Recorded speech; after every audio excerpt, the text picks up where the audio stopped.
Good afternoon, everyone. Welcome to Emory's MCI Dementia webinar series. We are so glad that you could join us today. This webinar is part of an educational series that is sponsored by Georgia MemoryNet, Integrated Memory Care, the Emory Cognitive Neurology Clinic, and the Charlie and Harriet Schaffer Cognitive Empowerment Program.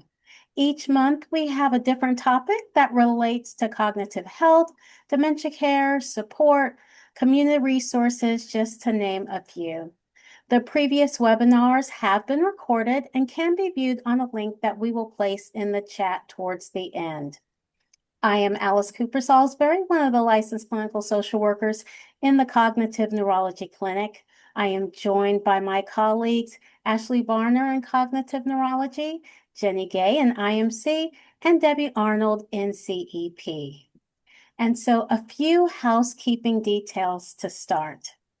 This is a webinar format, which means your cameras are off and your mics are muted.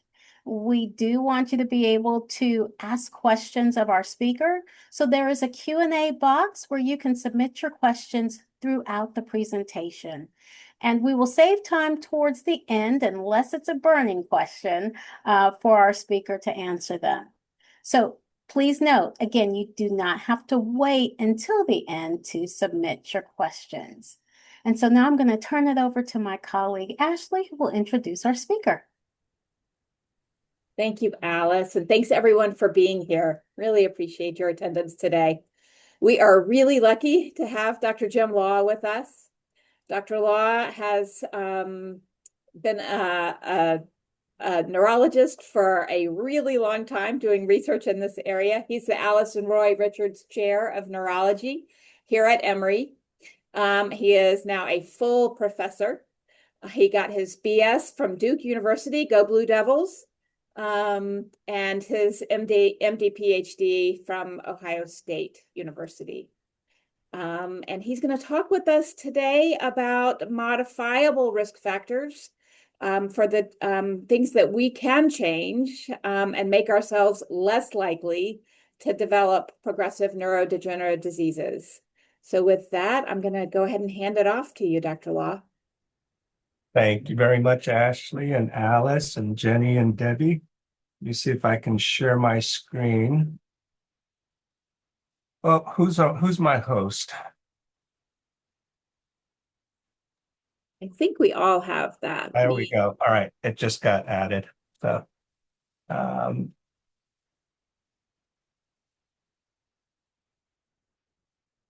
and I'm going to make sure that I've got this windowed correctly so that you can see my slides without it turning tiny. Does that look okay?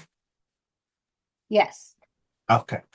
So, so thanks for inviting me to participate in this webinar. It's always kind of fun to have an opportunity to share information with folks.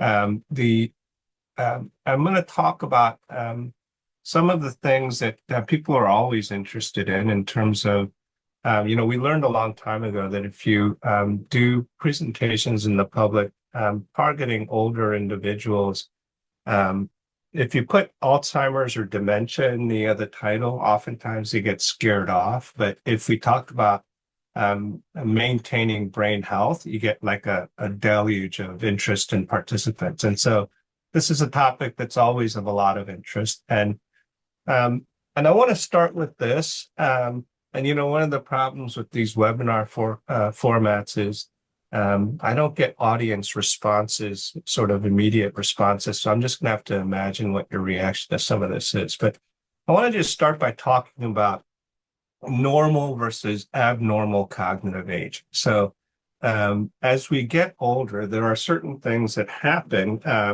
that decline, and it's normal decline. And the easiest way to think about this is that there's a slowing of efficiency, or a loss of efficiency or slowing of processing speed that impacts things that our brains are responsible for doing. So if you're juggling multiple tasks and you're able to multitask and juggle things around, but you can imagine if your brain becomes a little bit less efficient at at processing information from one area to another area, that some of those things might become a little bit more difficult. The reaction times are probably the easiest to understand of this, and in terms of cognitive aging, and so I always imagine one of my former professors used to always talk about the time it takes for a major league ball player to see and react to a 100-mile-an-hour fastball. And so this is all Atlanta Braves great Chipper Jones, when he was in his prime, ready to tee off on that 100-mile-an-hour fastball. And so I was going to create some deep fakes of Chipper getting older, but I didn't want to contribute to any of the ugly deep fakes out in the social media. So I told ChatGPT to create a poor man's Shohei Ohtani, and gave it one of my photos and said, all right, make me 20 years old. And it came up with this. And then I said, all right, now put me in a Braves uniform, but at 40, 60, and 80 years old. And this is what it came up with. And the 40-year-old me clearly has missed the ball. The 60-year-old me has totally whiffed, and the 80-year-old me looks frighteningly like my father, and is now left-handed. So the one of the things that normally happens with aging is our processing speed and efficiency declines. But what does not get lost is procedural memory. So what I mean by procedural memory is the remembering, how to swing a baseball. That is not lost, even though other aspects may be slowed. But people don't forget how to do things that they've learned how to do. Also, semantic memory or knowledge, those things that we accumulate over time, actually increases as we get through middle age. And so the tricky part is, as we get older, trying to figure out what whether the changes we're experiencing are normal or abnormal. And so, one of the ways that you can think about this is that our ability to store information, learn new information, and get wiser with age doesn't get lost, but the efficiency with which we retrieve that information may become a little hindered. So I remember shortly after I turned 50, I was sitting in a meeting with a guy I'd worked with for 15 years and couldn't think of his name to save my life. And so those kinds of things, I like to think them reasonably articulate, but sometimes coming up with exactly the right word is a little bit more clunky than it used to be. And so those kinds of things are very common with aging. And at very early stages of abnormal aging and decline, it's really hard to discriminate between those things. And so what you really have to in order to identify something that is abnormal aging, you really have to rely on determining whether the change represents a meaningful change for that particular individual over time. And then additionally, whether it's causing some limitation or impairment in ability to perform usual tasks. And for conditions that are really abnormal, disease-associated changes that are related to degenerative brain diseases, they tend to be insidiously progressive. So with the kind of mild, gentle sort of decline with normal aging, becomes more accelerated as the disease progresses. And so one of the other things that I like to remind people is just exactly what our brains are able to do all of the things that we're able to do. So this is an MRI scan of what I hope is a normal brain. This is my brain from a couple of years ago when I did a research MRI scan.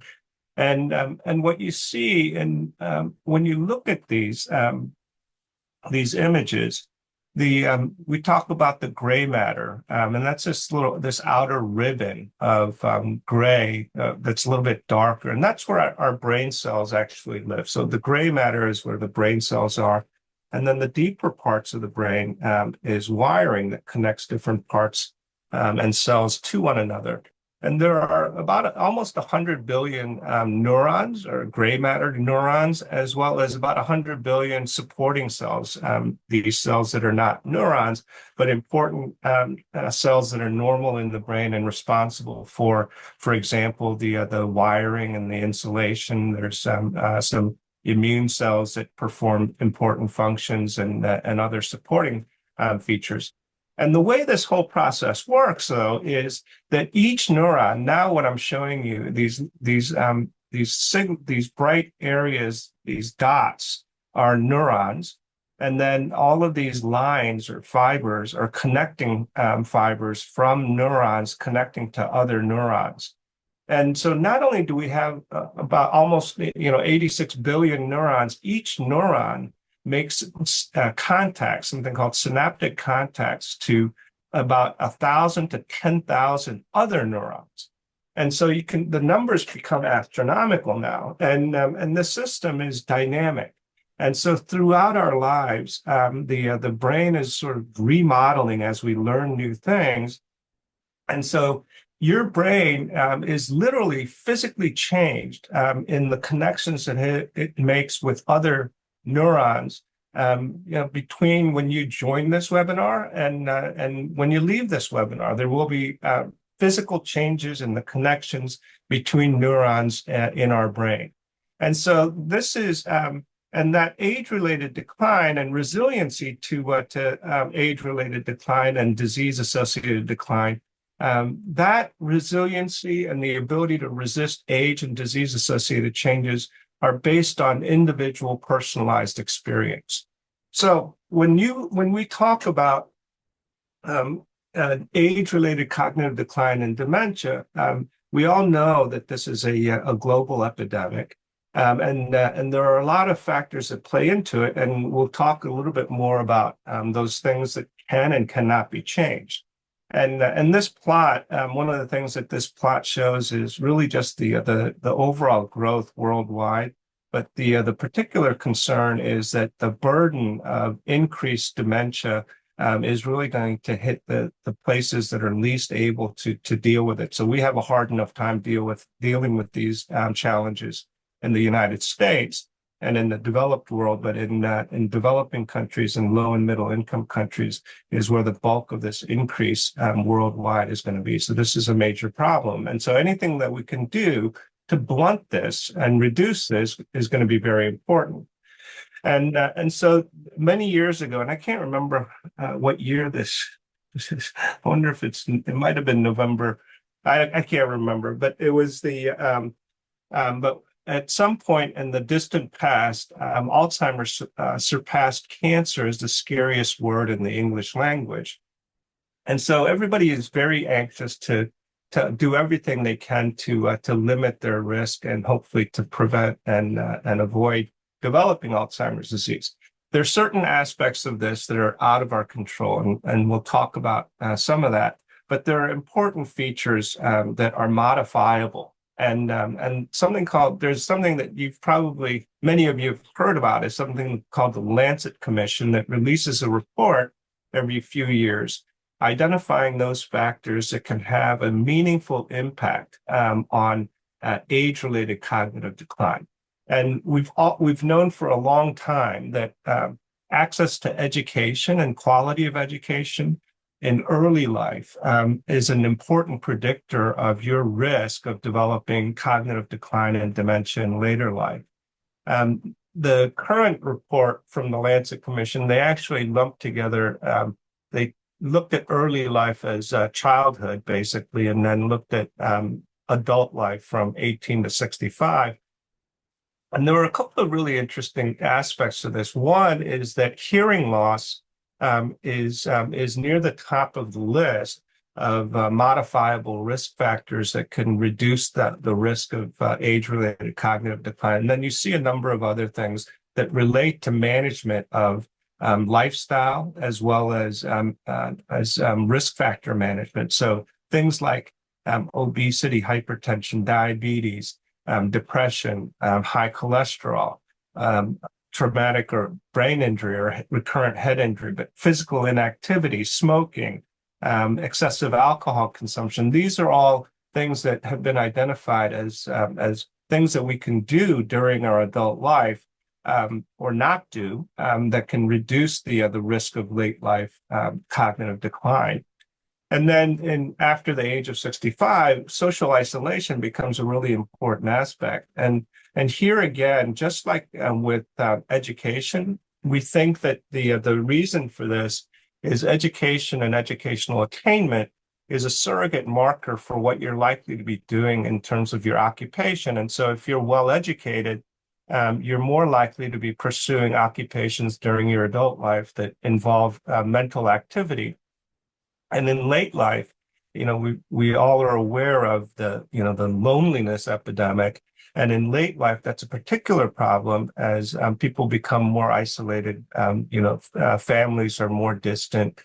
As you get older, I had somebody tell me in clinic this week that she's really kind of bumming out because as she gets older, either her friends have moved to be closer to their children or they've gone and died. And so she's lost a lot of her social interactions. And so that social isolation, I think, it has a direct relationship to the same impact that education has on increasing the risk of cognitive decline from the lack of stimulation and lack of mental activity. And then other important aspects like our environment are that exposure to air pollution in later life also appears to be something that has an impact on increasing risk. And so if you add all of those things up, there's about 45% of late life cognitive decline that's potentially modifiable. And sometimes I think that we look at this, and this is very encouraging because anything that we can do to reduce the risk of our cognitive decline is something that we absolutely should do. But I think sometimes people misinterpret this and think that that these things will allow a cure for half of the cases of dementia. And that's not really true, but it's modifiable. And think about what that means. I remember a number of years ago, I had a patient who was quite young. She was in her, I think she was in her mid 60s when I diagnosed her with mild cognitive impairment from Alzheimer's disease. And her daughters were both, they were all devastated by the diagnosis, but her daughters were like, but mom's always done everything right. She's always eaten healthy. She's always exercised. She's well educated. She's been socially active and everything else. So, doing all of those things didn't really help her.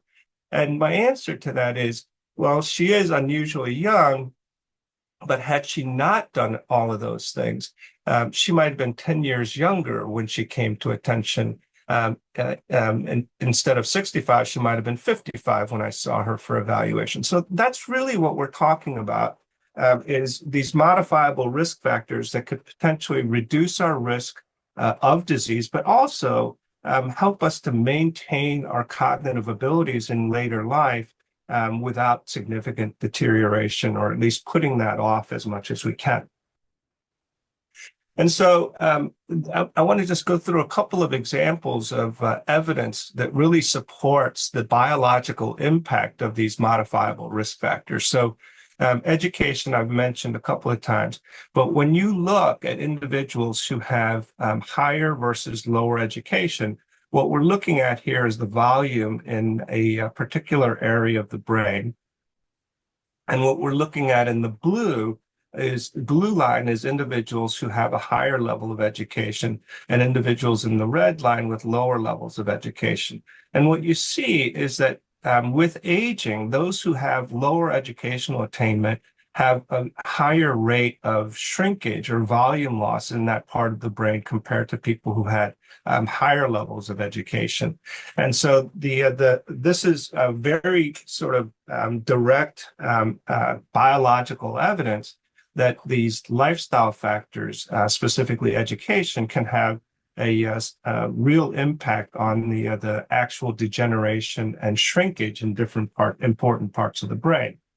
And then I mentioned hearing and hearing loss, and there's also very direct biological evidence demonstrating the impact of hearing loss on brain function. So these little blue spaces here that you're looking at are areas that have reduced activity that are directly correlated with the degree of hearing loss. So people who have more hearing loss have less activity in these parts of the brain.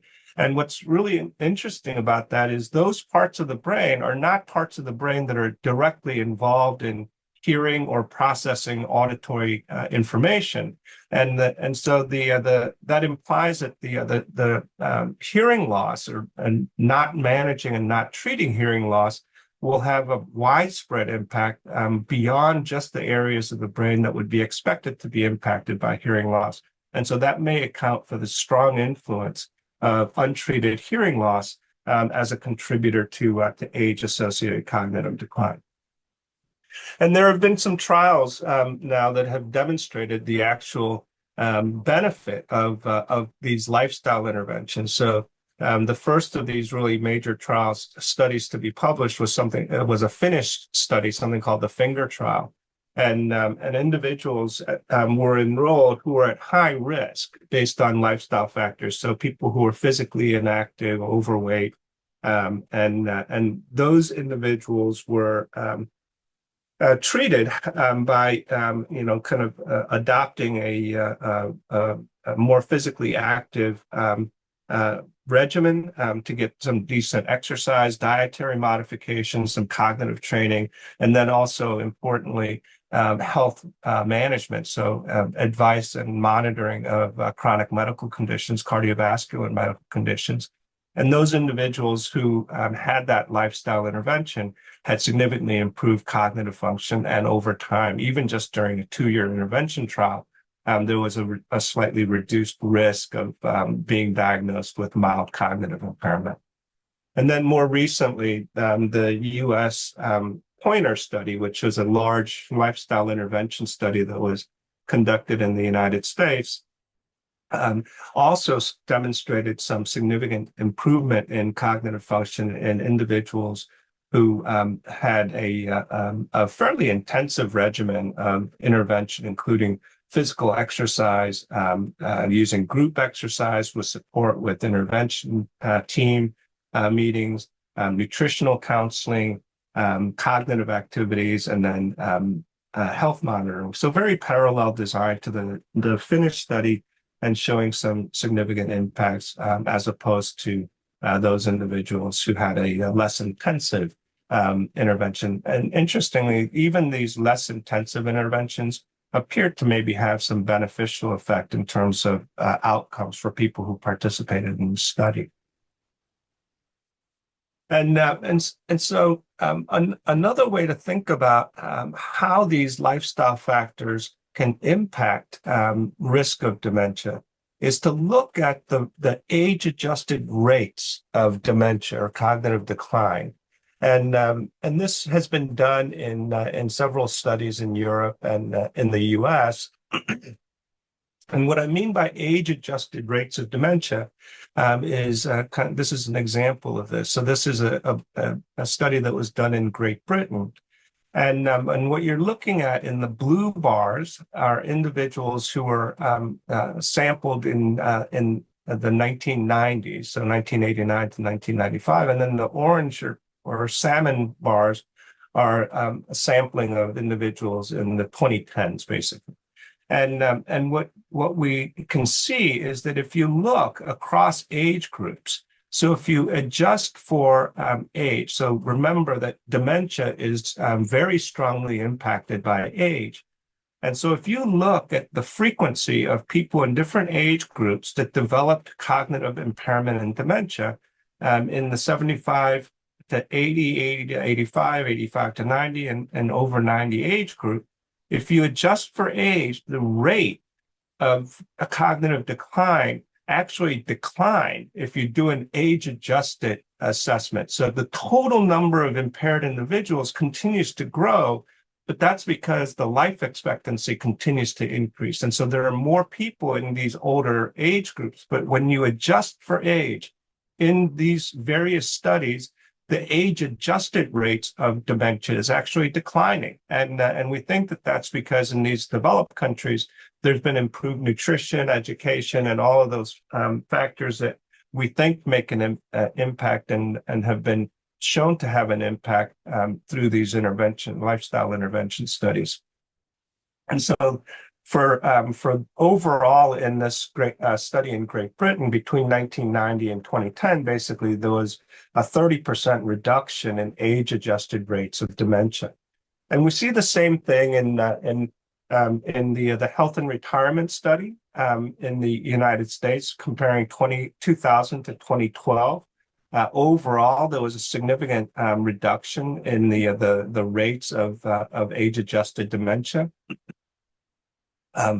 Higher educational attainment was associated with greater reduction in risk, and higher income also was associated with a greater reduction in risk. So again, these are all things that we think are surrogates for healthy lifestyle. However, there are some additional aspects of this. So when you look at the adjusted rates of dementia in different populations, when you look in Black African-American populations and in the Hispanic population, comparing these time periods, there is not a decline. There is, in fact, a higher risk. And so, compared to non-Hispanic white individuals, the risk in these populations continue to be disproportionately high. Now, and then this is one other small study that some of you may recognize the name Dean Ornish, who is the lead author on this paper, who's, I don't know how old Dean Ornish is, but he was cardiovascular disease fame with dietary contributions to reducing cardiovascular risk. And he led this short, 20-week intervention with very aggressive lifestyle management. So a very strict vegan diet, very regimented program of exercise, stress management, support groups. And even after just a 20-week period, they, in a fairly small sample, they demonstrated some significant changes in improvement in cognition and function, a trend towards some improvement in some of the cognitive testing, and reduced impact on inflammation markers. And importantly, these individuals were specifically identified as individuals having early stage symptoms of Alzheimer's disease, which is pretty remarkable. They actually did biomarker testing. We'll talk some about these diagnostic tests that we can do now, but they used the blood test to confirm that, in fact, these people who had mild symptoms had mild symptoms associated with underlying Alzheimer's disease. So very provocative and interesting. I will say, however, that I am not going to do a strict vegan diet. They were actually sending prepackaged meals, and I'm just not going to do that. And then I will also say, I don't know that this is the case, but the way that some things are coming out now, I worry that they're going to take results of a small study like this and then go the way of Dale Bredesen program and End of Alzheimer's Disease book fame, which is completely overblown. And the reason I worry about this is I came across this, which is the Ornish Lifestyle Medicine Program, a 9-week program that's being marketed. And so I worry that taking a small sample and preliminary results like this is going to be commercialized with overblown expectations of what it might do and claims to reverse very serious disease. But nevertheless, additional evidence that intensive lifestyle interventions can have a positive effect. Now, I mentioned the disparities in terms of the age-adjusted rates of cognitive decline and dementia. And there are the sources of risk and resilience. The lifestyle factors are very important because there are things that are modifiable. But remember, these are things that are exposures throughout your lifetime. So these are what we think of as social determinants of health. So I mentioned education, income level, where you live and what you're exposed to has a huge impact on your health and well-being and your risk of disease.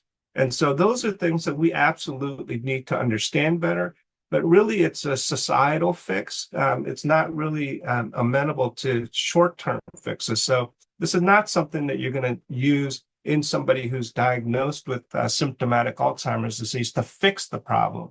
These are things that we can do to reduce the rates and risk across the entire society over time by improving those factors. And then there are factors that, I mentioned there are certain things that you can't do anything about. And the two most important ones, the joke that some of you've heard me tell about if you don't want to get Alzheimer's disease, do these two things. One is be highly selective in your choice of parents, and two is don't get old. Those two things, our genetic profiles and getting older, is not something that we can really impact. And so those are factors that are not truly modifiable, whereas the lifestyle factors are. And so, and this again is just a comment about the potential increased risks and trying to understand what's driving this increased risk in different populations. And this is an older study published in 2016, and one of this was a nice study, a longitudinal study done in Northern California with Kaiser Permanente, and the lowest risk group was Asian Americans. And so this was the index group. And compared to Asian Americans, African Americans had a 75% higher rate, 73% higher rate. White, non-Hispanic white compared to Asians had a 25% higher rate. So there are definite differences that some of this may be driven by genetics, some of this may be driven by exposures and social determinants. There are a lot of things that we need to understand about what drives this in different individuals. And this is just another confirmatory study in the Washington Heights Columbia Aging Project in New York City, showing similar discrepancies in the risk of decline. Now, the reason that age-related dementia is such a problem is that as we get older, we accumulate and develop increased susceptibility to different diseases. Alzheimer's disease is the one that we always talk about, but there are many others. So we think about 2/3 of dementia cases are primarily driven by Alzheimer's disease associated with those pathologies. And when people ask me what's the difference between dementia and Alzheimer's disease, this is the difference. So all of these portions in this pie chart are diseases that can cause dementia and memory loss and cognitive decline. But when I talk about Alzheimer's disease, I'm imagining in my mind's eye these specific changes, these amyloid plaques and these clusters of abnormal proteins, and then the abnormal tau protein, these tangles in the neurons. So these pathologies are what define Alzheimer's disease. But there are others. So people who have vascular disease and have changes and damage to their brain related to high blood pressure or vascular conditions will have different pathology. And these are things that we can actually see on MRI scans, those vascular things. But the microscopic changes associated with Alzheimer's disease or Lewy bodies, these are things that we can see under a microscope and can't see on conventional MRI scans. And these are associated with different pathologies, something called Lewy bodies, and then there's something called TDP-43, which is associated with a couple of other conditions. And so these are different pathologies that occur in isolation, but oftentimes can occur in combination. And so most dementia cases are not just one pathology. They have a mixed pathology, and Alzheimer's disease is very commonly found among them. And so the dementia epidemic is driven by a combination of things. And you can think of Alzheimer's disease as an exemplar for why this is happening. And this is U.S. life expectancy since 1860, and it's basically been a straight line. And so I think there was a little bit of a dip in 2020, but I think the average life expectancy in the United States is about 80 years old now. And the reason that has such a huge impact, not just for Alzheimer's disease, but these other pathologies, is they all increase with age. So in patients and people in their mid-60s, early 70s, the overall rate of Alzheimer's disease symptoms is pretty low. But by the time you get into the 85 and older age group, the frequency of symptomatic Alzheimer's disease is approaching 40 and 50%. And this is not unique to Alzheimer's disease. It's associated with increased rates of other diseases, Lewy body, frontotemporal dementia, vascular changes, all of those things increase with age. And so as the population ages, the risk of age-related cognitive decline increases overall. And so even though those lifestyle factors are critical, really for us to win in the long run is we're going to have to both encourage healthy lifestyle things to reduce our risk and slow the development and promote resiliency against these changes. But we also need to attack the underlying diseases like Alzheimer's disease. And one of the really important opportunities here is not only does the Alzheimer's pathology cause symptoms, but we know from a lot of work now that the pathologies, the amyloid and tangle pathology, those changes are slowly evolving over a period of up to 20 years before somebody first experiences significant memory decline. And so this period is critically important because it gives us a window of opportunity where we can detect the presence of the pathology and try to intervene much earlier. So we don't want to wait until somebody's in memory care to try and intervene. We want to try and intervene as early as possible. And so many of you know this, but we're able to identify the presence of Alzheimer's pathology using different tools. So this is a MRI picture. All the white is spinal fluid that surrounds our brain and spinal cord. And these are the pathologies of Alzheimer's disease, the plaques and tangles.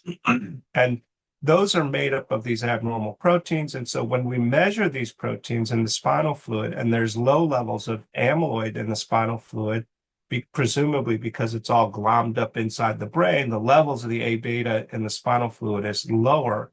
And then the levels of the tau protein associated with the tangles is higher. And so by measuring those things, we can determine the presence of Alzheimer's amyloid and tangle pathology. We can also do that by imaging the brain, and we can see this is something called an amyloid PET scan, and this person doesn't have any amyloid in their brains. And so this black stuff here is not amyloid. It's not Alzheimer's amyloid. It's just nonspecific signal. But in somebody who has Alzheimer's amyloid, you can actually see the accumulation of the Alzheimer's amyloid pathology. And likewise, we can do the same thing with these tangles. And the interesting thing about these tangles is that over time, as disease progresses, the distribution of these tangles change. So when people have very limited amount of tau pathology, they usually don't have any symptoms of Alzheimer's disease. It's really after the tangle pathology starts to spread out in other areas of the brain that symptoms of Alzheimer's disease occurs and manifests clinically.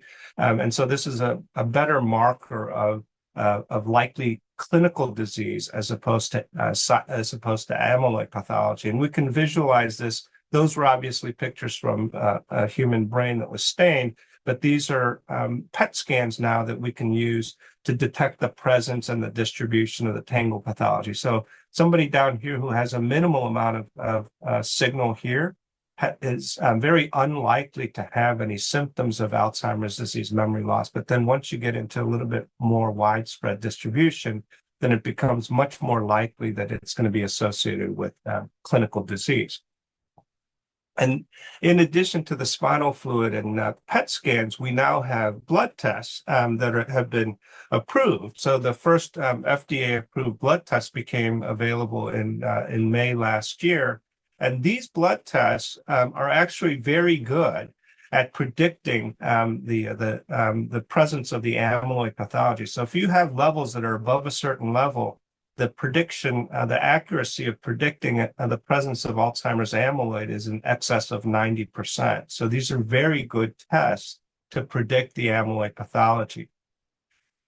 And so that becomes a really important tool for us to identify individuals who may need to have intervention to prevent the development of disease. And one of the problems that everybody has, so I asked somebody in clinic, why, she had problems for so long. Why did it take so long for her to come and be evaluated? And she said, because it's how long it took you to give me a damn appointment. And so this is a major problem. And so these blood tests could potentially play a very important role in identifying individuals who may need more specific evaluation and diagnosis and potentially access to treatment. And those treatments really need to be done as early as possible. So that's why I showed you this. And so what we want to do is we don't want to wait until people are further along. That's kind of like waiting for colon cancer to be metastatic before treating, as opposed to doing a colonoscopy and taking out that polyp while it's, while it hasn't caused any problems or even turned into cancer. And so that's what we need to do with Alzheimer's disease is, and other diseases for that matter. We're just further along with the Alzheimer's treatments than the other diseases. We need to do it much sooner. And there have been some very encouraging results that have come out since, the 2016s, 2018s with treatments. So these are amyloid PET scans from a study that was published using one of these anti-amyloid treatments. And at baseline, you see lots of red and yellow in these 4 different individuals. And what you're seeing on the right-hand side is somebody who was in the placebo group had basically the same amount of amyloid after a year, whereas those who were treated with this drug had gradually increasing removal of that amyloid, and importantly, also appeared to have gradual slowing of the cognitive decline. This particular drug is kind of got semi-approved. It is kind of gone now. This is aducanumab. But in the last 3 years, 2 drugs have now proven to be clinically beneficial and have gotten FDA approval. And these are Leqembi and Kisunla. And both of these drugs basically do the same thing. They clear out that amyloid out of the brain very effectively. So after treatment for 18 months, the 70% of individuals in both of these treatment trials basically had no detectable amyloid left in their brains. And in addition to that, people who are on treatment compared to placebo declined 25 to 30% less during the course of these trials than people who were on placebo. And this becomes really important and understanding this, because people say, well, 25 to 30%, well, I want it to stop. Well, we can't stop it yet or reverse it, but if we can slow it, remember that 25 to 30% slowing was during an 18-month of the clinical trial. But Alzheimer's disease is not an 18-month disease. It's a 10, 12, 15-year-long disease. And so if you have a certain rate of decline without treatment, and you can slow it, and the slowing continues, and the data suggests that the slowing does continue to be protracted, then you accumulate greater benefit over time.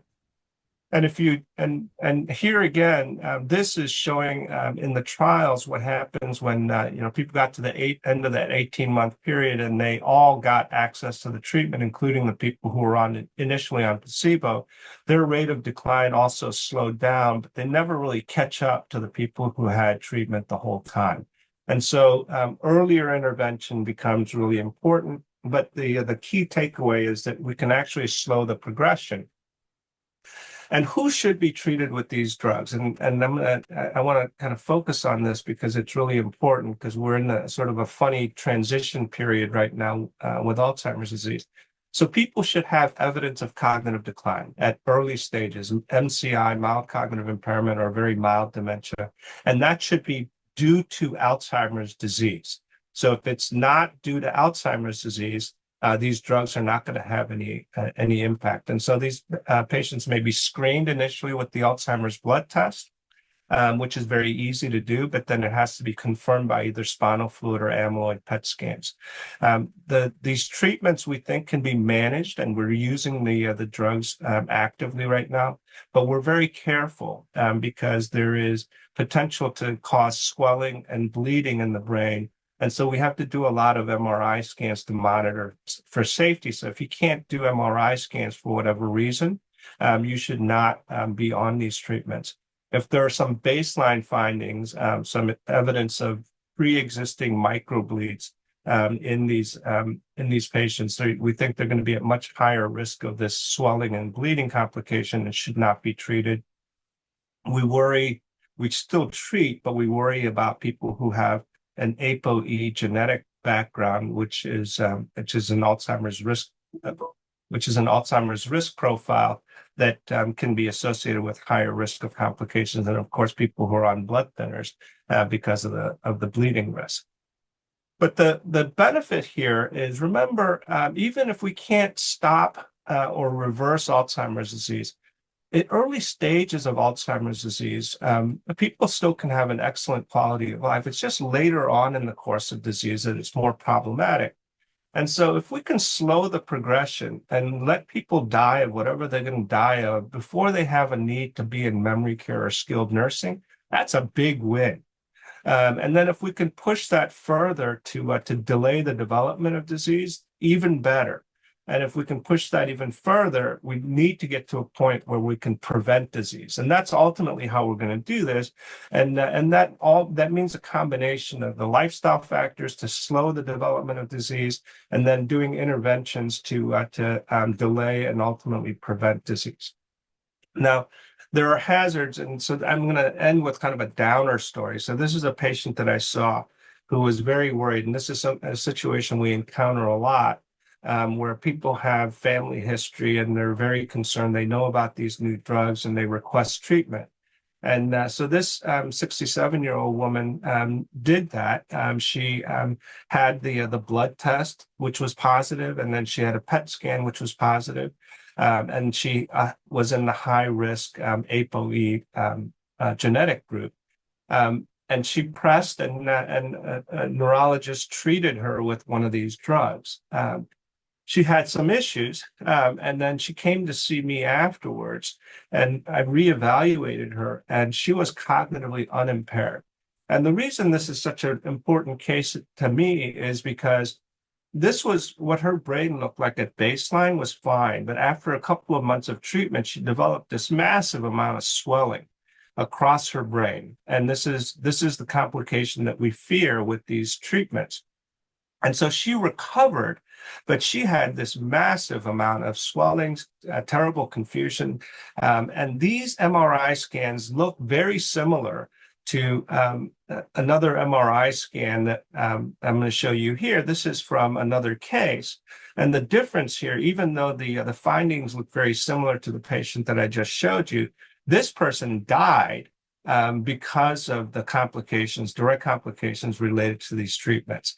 And so the patient should never have been treated, and she was in her late 60s. This is now some data that I'm showing you how often people may have silent pathology, meaning they have evidence of amyloid pathology without any symptoms, any memory loss symptoms.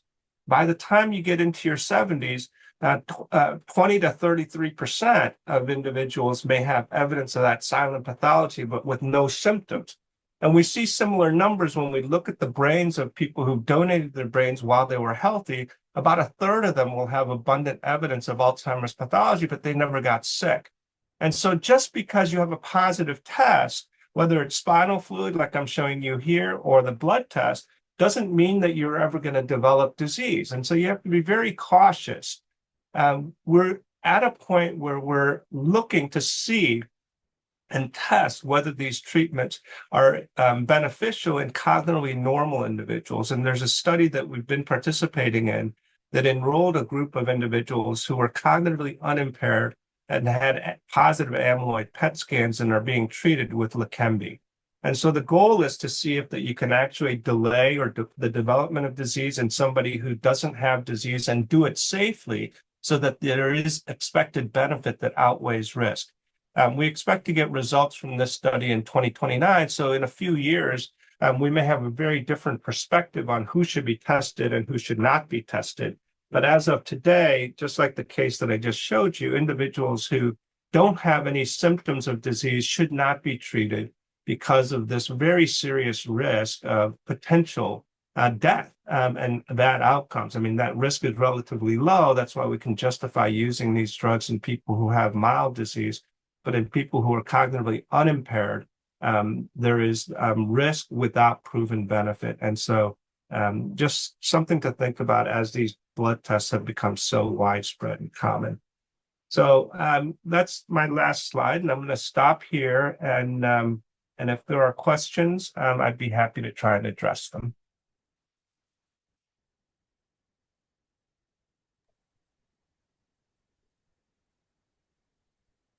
So, Thank you so Ashley much, said, Jim. yeah. So Ashley sent me a question in the chat. Can you speak to possible reasons why incidence of cognitive change has increased for Black and Brown people? It's not that it's increased over time, it's that it's significantly higher than the other reference group. So I don't know that there's any good evidence. There haven't been large enough studies done in Black and Brown people to know whether there's a similar age-adjusted decrease in the incidence of dementia in various populations. I hope so, but we're just like in many other areas, we're lacking data because there's such a paucity of research that's been done in that population relative to Scandinavian populations or white populations in Great Britain and the US. Thank you.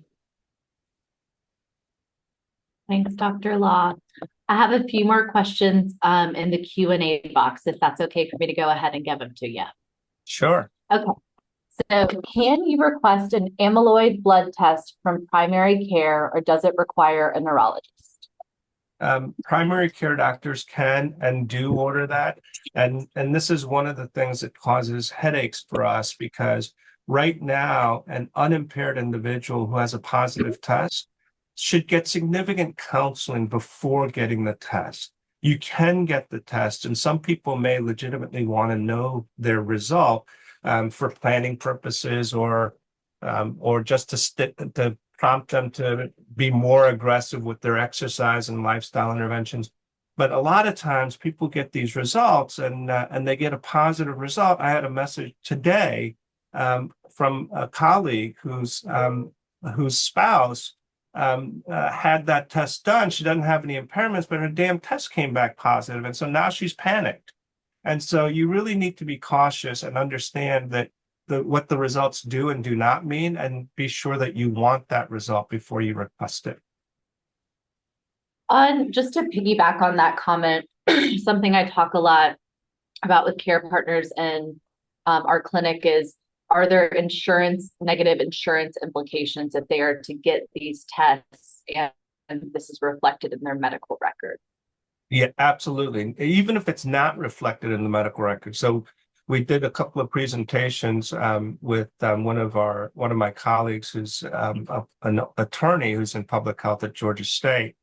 And there are both insurance and employment risks. So people who have a positive blood test or a positive ApoE test for Alzheimer's risk genes, they are potentially at risk of being denied life insurance coverage, long-term care policy, or even employment discrimination. And the part about the medical records is important, because if you have an interview for life insurance, for instance, and they ask you whether you have any knowledge of increased risk, and you've had one of these tests done and you don't disclose that, they can subsequently come back and say, well, you did not disclose this risk, and so you're not covered anymore. We're not paying any benefits.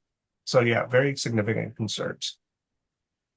Thank you so much for answering that so well. Go for it. Go ahead. Okay. I was gonna cherry pick this one.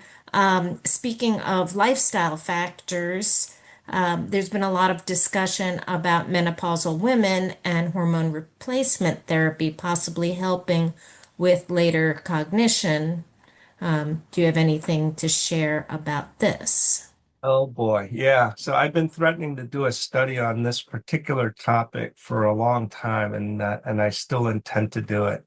There are older data, very good older data from back in the 80s, predating the Women's Health Initiative, that suggested that perimenopausal hormone therapy for women in their, usually in their 50s, late 40s, early 50s, and significant exposure reduce their risk of dementia and cognitive decline in their 80s.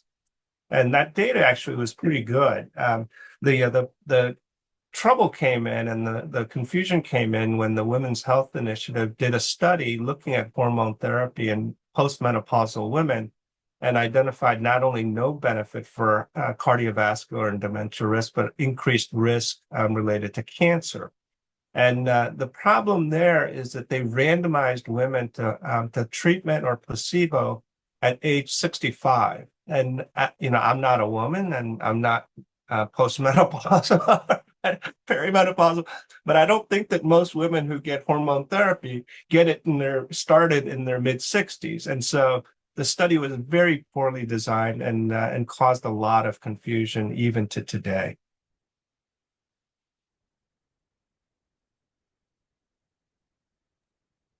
Dr. Law. Next question. Are there any studies that are looking for volunteers in their 50s? Yes. So that bar graph I showed you was results from spinal fluid testing that was done in the Emory Healthy Brain Study, which is a study that I've been leading since 2015. That's enrolling individuals baseline age 50 to 75 who are cognitively unimpaired and able and willing to participate in different activities, including lumbar puncture. That's usually the one that is a sticking point for people.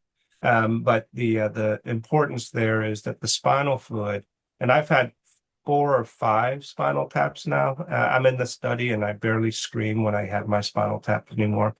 But the importance there is that we still need to discover other tools for both diagnosing and predicting clinical course. We have a great blood test, spinal fluid test, PET scans for Alzheimer's disease, but other pathologies we don't have very good tests for. And so for lots of different reasons, the spinal fluid being in direct contact with the brain allows us to get insights and clues that can subsequently be translated into blood tests. Excellent. Thank you. Next question is, any update on, and I apologize for botching this pronunciation, trontinemab? Trontinemab, yeah. So I believe the study, and you can actually look that up at clinicaltrials.gov. We are not a site for the trontinemab trial. It's a drug that's being developed by Roche and Genentech, and it's very promising. It appears to be there appear to be 2 advantages to it. One is that it gets into the brain almost 10 times better than the current anti-amyloid drugs, the lecanemab and donanemab or Leqembi and Kisunla that are in clinical use. And the trontinemab appears to get into the brain far better and removes the amyloid far more efficiently than these other treatments.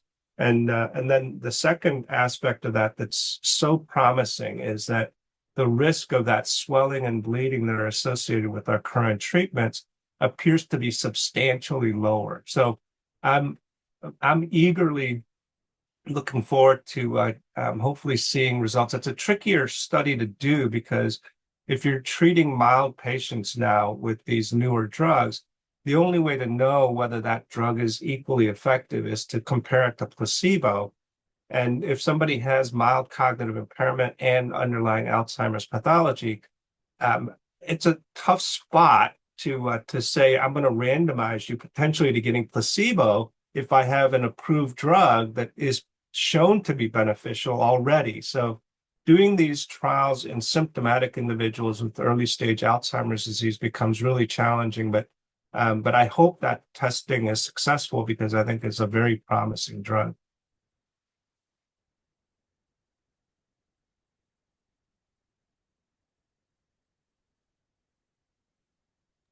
Our next question is, it sounds like the new treatment using lacinab, I think they're trying to say lecanemab, Lecanemab. Mhm. yeah, is beneficial when started early, but given the side effect of brain swelling, when would it be appropriate to start treatment?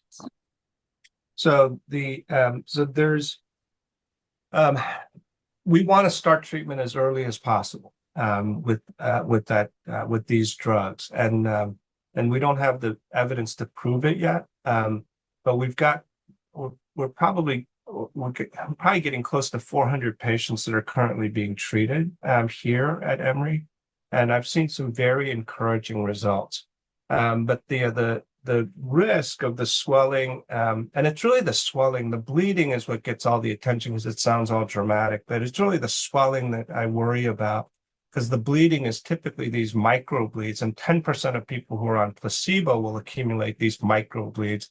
But we look very carefully for that at baseline because people who have these microbleeds on their brain before starting treatment are going to be at much higher risk of that swelling and bleeding. So we worry about that. But if we're going to treat somebody, I don't want to delay. So I showed that plot where people who are on placebo got transitioned to active treatment and their disease progression slowed, but they never catch up to the people who got 18 months head start on the treatment. So if it's something that's appropriate and looks like a good fit, I think I want to do it as early as possible. Dr. Law, thank you so much for being here today. It was an amazing talk. Really, and you're always engaging. But this is such important information, and thank you for giving us an hour of your time today. We really appreciate it. Thank you, guys. Thanks to the audience as well for being here. We will see you next month, the second Wednesday of every month.